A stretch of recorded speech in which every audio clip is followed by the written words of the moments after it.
Os populares entenden que as tres posibles opcións para albergar o futuro centro de saúde das que fala o Concello non están aínda definidas, posto que non foron presentadas á Xunta de Galicia. Por esta razón, urxen o Goberno municipal a buscar canto antes o mellor emprazamento, dada a falla de espazo e as deficiencias que presentan as actuais instalacións. Un centro de saúde que, dende logo, seguimos sin ter opcións para a súa ubicación. Falaba o señor alcalde no seu día de que ele había enviado 3 opcións para o centro de saúde á Consellería de Sanidade. O alcalde minte unha e outra vez con ese tema, preguntámoslo no pleno, evadiu o que foi a resposta a dicirnos cales eran esas 3 opcións, basicamente porque non as ten, nin as enviou a ningún sitio. Do Partido Popular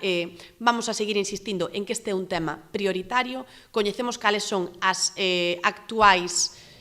situación na que se encontran os facultativos que traballan neste centro de saúde, non son boas e, polo tanto, nos seguiremos insistindo en buscar unha nova ubicación para ese novo centro de saúde.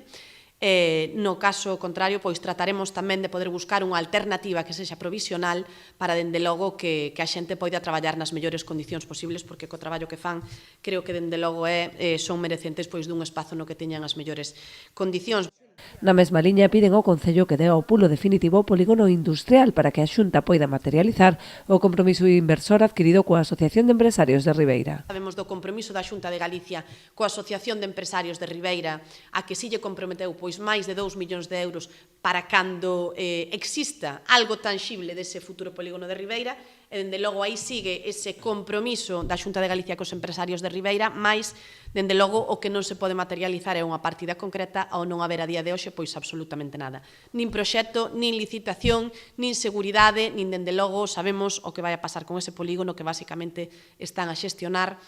dende a Asociación de Empresarios e do coaxuntamento nos seus orzamentos non preveía nin un só euro para el.